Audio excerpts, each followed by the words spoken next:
Well, hello. Um, so, do you want to start by introducing yourself? Yes. Hello, William. My name is Dion Glasgow Douglas, and I am a Guyanese American. Hmm.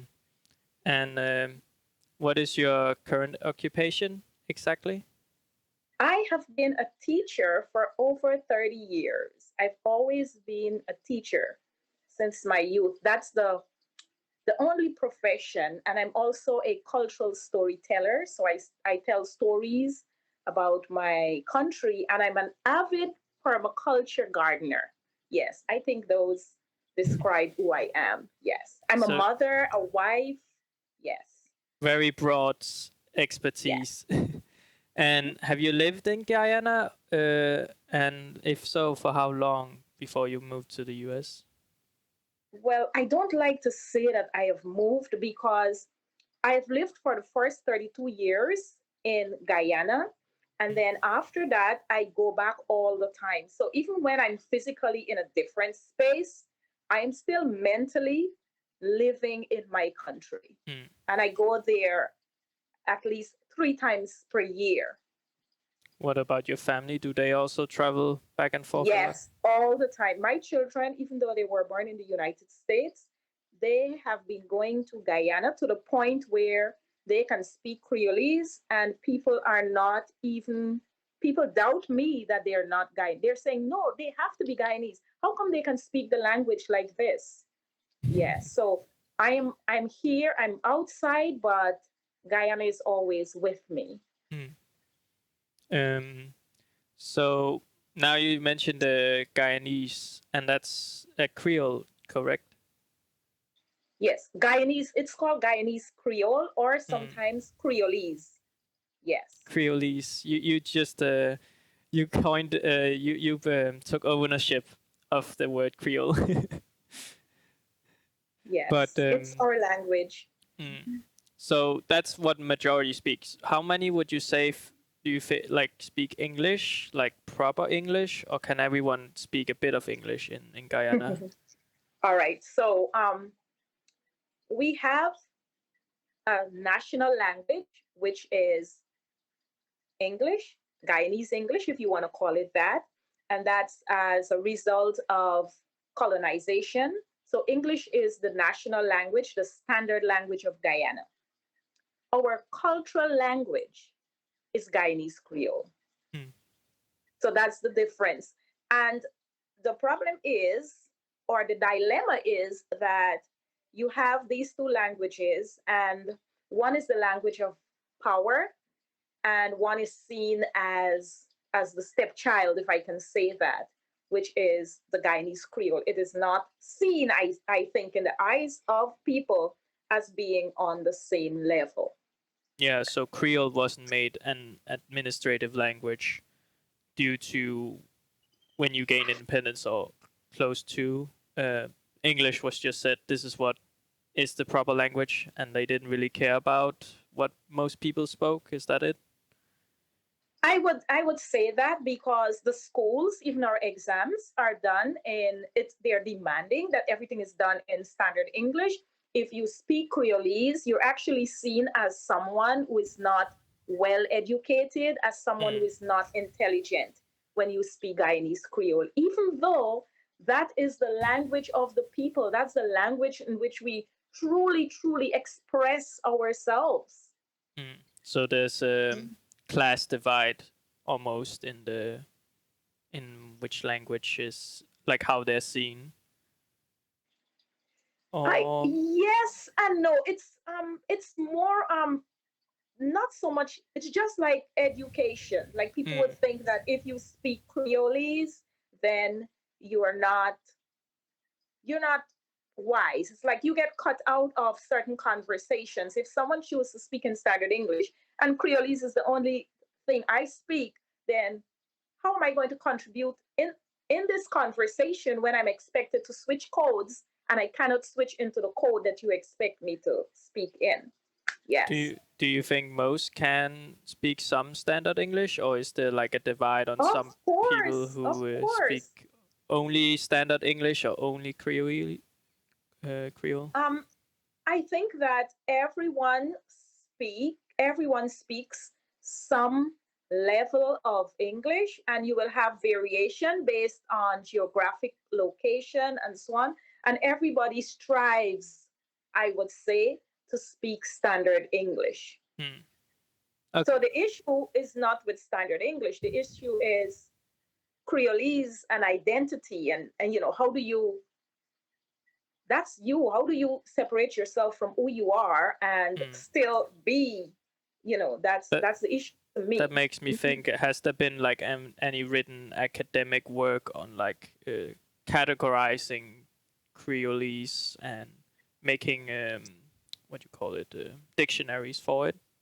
Is that a thing, or is it Yes, well, largely I ignored? think we have made progress in terms of, because it's not standardized, so there are efforts to create a an alphabet. I think there's an alphabet and just little minute efforts, but because it's not coming from the powers that be who are saying, Hmm. okay, let's make this official. This is the language of the people. It should have the same place at the table as Creolese, as standard English. Then it's not happen. It has not yet happened. Hmm.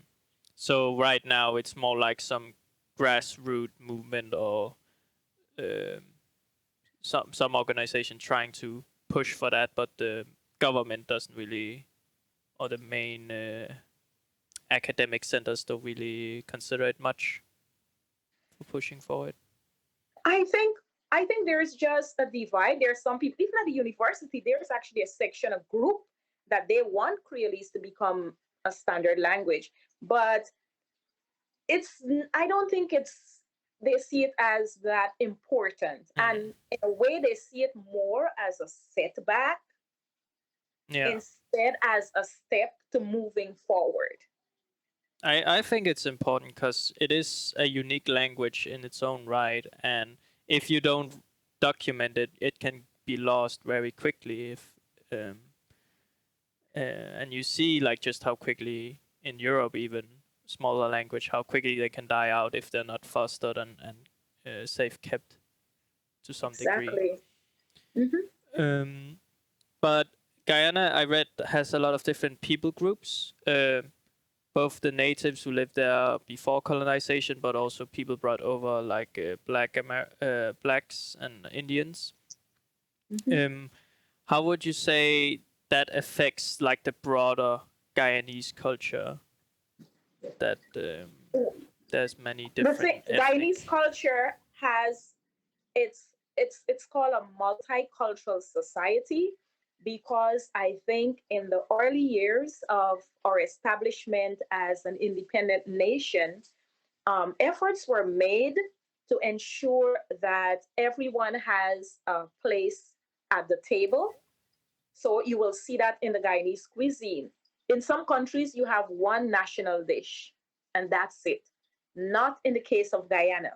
In the case of Guyana, you have a national dish that came from the native people, the Amerindians. You have a national dish that is came from the Afro Guyanese. You have one for the Indo Guyanese. You have one from the Chinese. So the food, everybody's food, make up what is the national dish of Guyana. So you're not going to say, okay, my dish is, or my food, that's the national cuisine. Same when it comes to religion. When it comes to religion, in school, we have to learn about all the religion, and all these religious groups, they have national holidays. So there's a national holiday for Christmas. There is one for Idul Adha. That's for the Muslims. There is one for, I think, Idul Fitr. Then we have one for Pagwa for the people who are Hindus. So because of that, and because we have to learn these languages, we have to learn about the cultures in school. I think that creates a more tolerant society in a sense, because and then when you go to school you're sitting with everyone.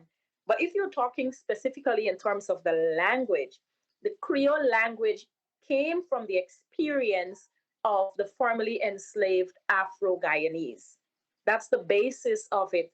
But when the Indians came, they added words to it. And the other cultures that came, they added words to it. So we ended up with just this beautiful part of our identity that is so uniquely ours. Yes. Yeah, and I heard about that you take part in each other's holidays. Is that true? Yes.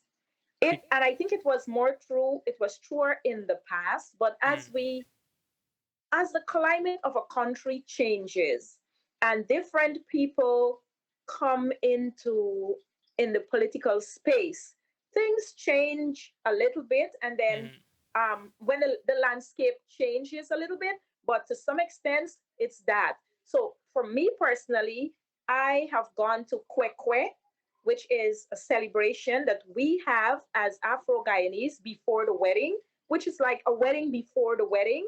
I've also gone to what is called Matikor. Matikor is, I would say, the Indian equivalent of Kwekwe. so I there's have like gone three to weddings before the real wedding, or exactly. So you have all these other, and you get a chance to be a part of all these different cultural mm, celebrations. Yes.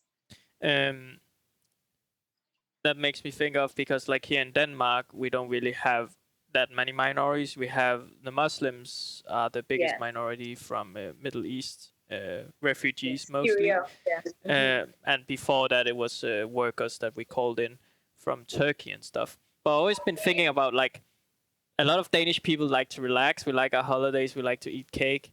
Why don't we celebrate Muslim holidays, make it an official day, and then everyone relax? Like, why would anyone be against having a day to relax or celebrate? Um, because we have a lot of weird holidays, and they're always taking a few more away every now and then because we need to Hmm. work more or whatever. And it's kind of like, you're losing a bit and you're not gaining anything. Exactly. um, but yeah, you said with politically, I read that it's very racially divided with the political parties. Um, and I heard something similar about Tobago, Trinidad, a nearby Trinidad country. and Tobago. Yeah, Trinidad and Tobago. that they also have a bit of similar, where it's racially divided, and where they might be like very progressive on some policies, then people are like really uh, conservative on some issues, like for example, gay marriage, or like rights for gay people is very behind compared to some other Like countries. other parts of the Mm, world. Yes. The thing with Guyana is that imagine in every country we have people who they have their political beliefs or they follow some kind of political party, but when that politics is coupled with race, that's that that makes can it create that some it's a little issues. more, yeah, it's a little more intricate because Mm. the politic the politics itself is by race. So people support this party from this race and people support the other party from the other race. Yeah, and it's really odd because I've looked a lot into it, like, and race is very like abstract in a way, because what matters is the culture and what you how you were brought up, but like your skin color or whatever isn't really important. So you could, like, I imagine there's a lot of intermingling with families in Guyana, right? Uh, Yes. and like, where would a person, like, is there a party to represent them, because shouldn't you unite with your beliefs instead of your skin color? It seems a bit odd, but it might be like a is it do you think it's like a leftover from the transitional stage into independence, like, um it was just said this is what Yes. makes sense, and then it hasn't really been changed since, kind of. I think that countries that have gone through colonialization, that have been colonized, when they become independent, if you look at all the countries, you would find that there is some kind of divide. Mm, They're left with this legacy of division. If the division is not racial, perhaps it's religious, as in the case of India, it would be but there is always, and I think that's the legacy that we have. And that's also one of the reasons why I decided to do our story, which means our story. Mm, And our story got melody really means there is melody in our stories. mm, Like, let's enjoy our own stories, because I know that culture, it's difficult for you to polarize when it comes to culture, because this is the way we were all brought up. This is our language, this is our food. And we might not agree on certain things, but on these things here, we will they resonate with everyone. And that's why I believe that it's important to have these kinds of spaces. mm. So in your poem, Bun Sugar Culture, uh, Yeah. you use a lot of metaphors with food to Mhm. describe your Guyanese culture. And can you like elaborate on some of the metaphors? Maybe, for example, the title with burnt sugar. Like, what do you Yes. mean by that? Yes, I know. When I was actually trying to look at this poem through the eye of someone who is not Guyanese, I was like, oh my gosh, this is so culturally rich. How are you going to unpack this? Okay, so burnt sugar. When you are poor in Guyana and you have nothing to cook, you take some sugar and you put it in the pot that you're going to make the stew in, and you burn it, and it Mm. creates a sauce, a dark Yeah, brown caramel. sauce. Yes. And you use that as for your stew and for your food and all of that.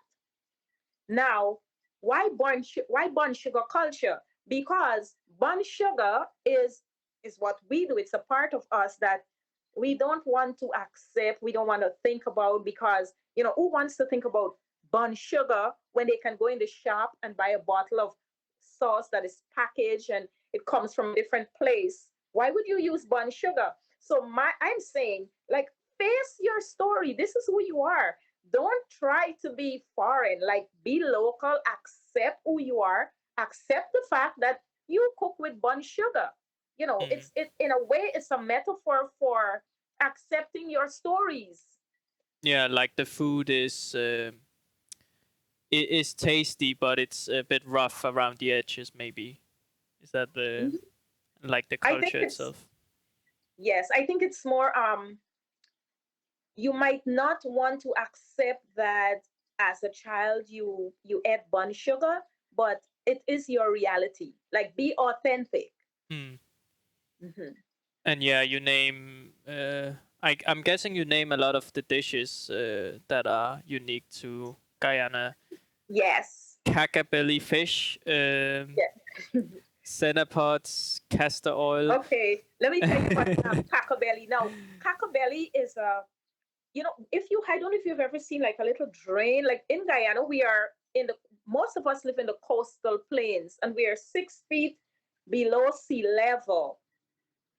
So because we are below sea level, we have like a very intricate drainage system to make sure that we don't experience a lot of flooding. Mm, So what happens is we have these little drains in front of our yards, and we have these little fish that are called cackabelly. mm. So sometimes, again, when you don't have anything to cook, you eat cackabelly curry. So that's it. And everybody will know when I say cackabelly curry, you would know that, okay, as a child, there were days when I had to eat cackabelly curry.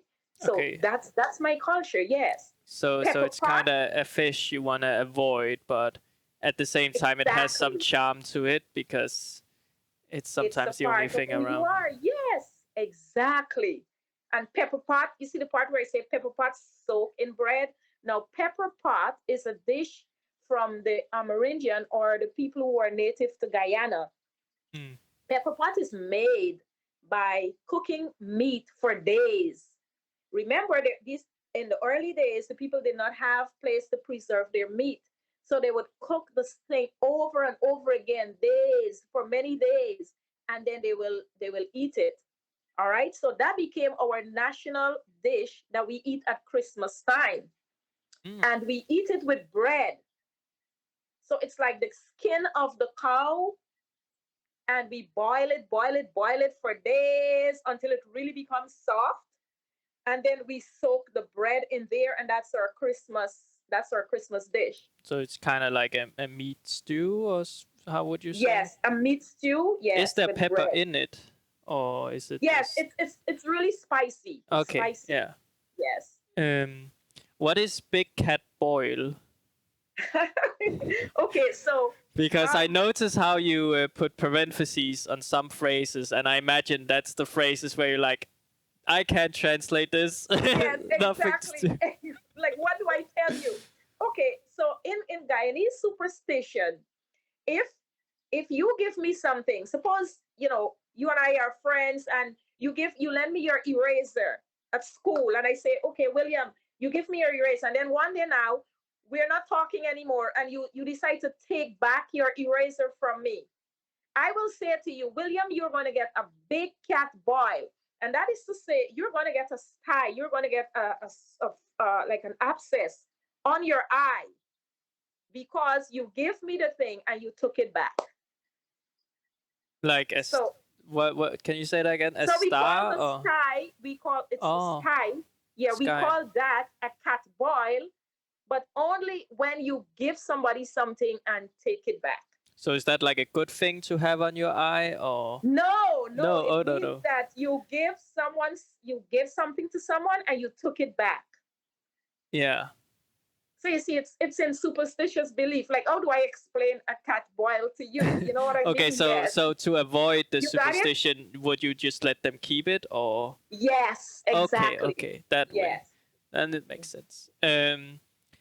Well, so can you mention some of your favorite like phrases that you really like in Guyanese that you feel like other languages may lack, like some interesting phrases like that, or just Yes. mention some of your favorites. Like, I pass me. Now, like, how do you Yeah, I don't think that's it in exists the in Mhm. that's in the poem as well, right? Yes. At the I end. pass me. That is so uniquely and typical of Guyanese. Now, Mm. I pass me means that you have really disrespected me. When you're I pass me, you have disrespected me. Yes. Mm. Another one that I love, like, we grew up on philosophy, but the philosophy that we grew up on is our parents and grandparents just saying things to us, like one dotty bill dam. Mm. One dotty bill dam means it doesn't matter what you want to build in life. If you take one brick and then another, and you keep putting them on top of each other, eventually you're going to be able to meet your goal. So one dotty build dam. And then we have another one that say, what rain can't fall, you can't fall. What the rain cannot fall, the dew will not be able to fall. So what do? In your time of rain, you make the most of the opportunities, Yeah, because make do with what you have. exactly, yes. And then we have another one there. Not take shame face and shake kokobe manan.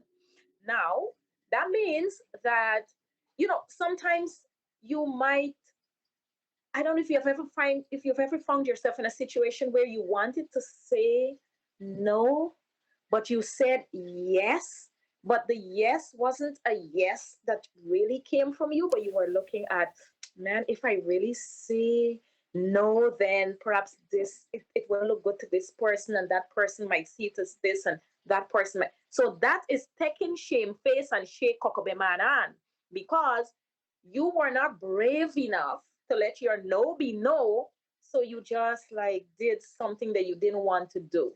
It's like you're shaking somebody's hand, but you know that, oh my gosh, this person has kokobe, but and kokobe is actually like leprosy.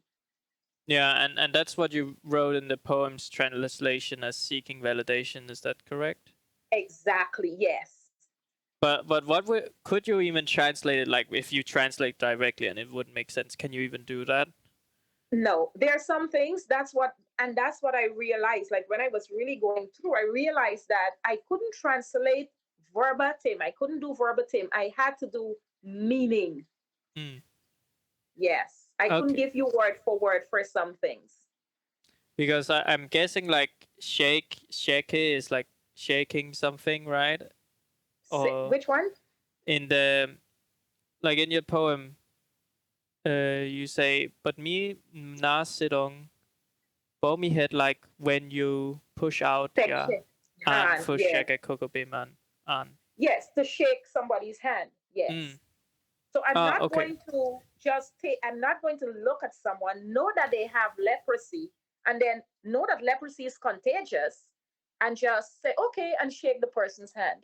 Mm. Now, if you're not So it's kind of confident, about people being dishonest and giving them the hand even though they don't mean it. Is that?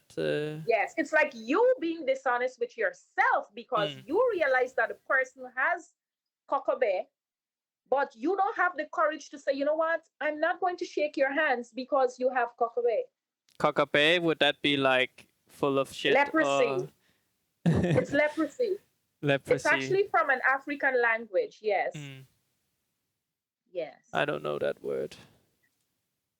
I know. Yeah. Yeah. Oh, that's a disease. Oh, I'm not gonna look at that right now. Leprosy. Um, Yes. but yeah. Um, but yeah, you could send our text maybe some of those phrases so I can remember them because it's kind of like it's a bit Yes, you I know. need a written form to kind of visualize it Exactly. if it makes Okay. sense. I'll don't worry about it. I'll get that to Yeah. you. So yeah, I shouldn't use all your time, of course, but Just you which better you get an opportunity, you better take your opportunity. well, I'm thankful for you for giving me the opportunity. Yes. um, I think it's important. mm. Yes. So um, in so you would say roughly the poem is about Guyanese pride and but also accepting yourself and your individuality and not like just bowing down to people dismissing you or how would you say? Is that correct? Oh, there's probably a lot more deeper meaning than that, but Yeah. I would say the message is for one, it's pride in what is ours mm, because we suffer from colonial mentality, which is the desire to or the belief that what is foreign is better than what is local. mm, That's pervasive. You would find that if people are eating cornflakes, they will feel like that's something instead of drinking the bushes that our grandmothers taught us. They yeah, would feel, yeah, if they're eating at a fast food from a brand that came from, a different country, they would feel that that is something instead of eating their rice pap and shine rice and plucker. And that's what we're suffering from. yeah. So We're there's suffering some from, built-in yes. shame in So the culture, maybe because exactly. of being oppressed for so many years. Um, you may not get that pride that other nations or cultures Yeah, intrinsically and being have. told that, yes, being told that what you've constantly been taught that what is foreign is better, that you need to speak the standard language, that is better. That's how we judge how well a person has moved in society, their ability to express themselves in the standard language, their ability to wear the clothing of of the way we were colonized. So anything that is local, it's really like embedded in the mind. It's a mindset shift that I'm trying to do. I'm trying to say, look, you know what? Like you have something here to be proud of. This is your story. Embrace your story Mm. And I because think it is beautiful and it's rich. yeah, and I think that's a very beautiful thing and something a cultural shift that that is a positive to happen. Um, and is that kind of what you're hopeful for in Guyana that they will Yes. gain their identity back, so to say, because they have the Yes. identity, but maybe uh, be more explicit in it or show more pride in it. Yes, yes, yes, really, really, really. And also, we have to have in every culture, you have to have people who choose to become the vessels that will protect the stories of the culture. Yes, you have, like, who are the people who will ensure that our stories go on after we are gone? So it's Mm. really important. Yes. Mhm. Um, so what would your top advice or words of wisdom be to any Danish students watching this? I would say that it's really important to know, first of all, to know yourself, to know who you are, and to know the facets that make you as a person.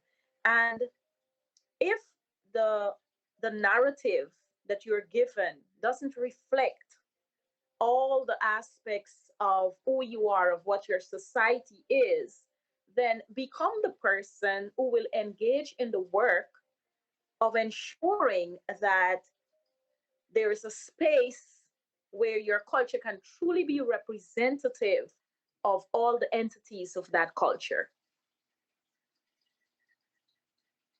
Yes.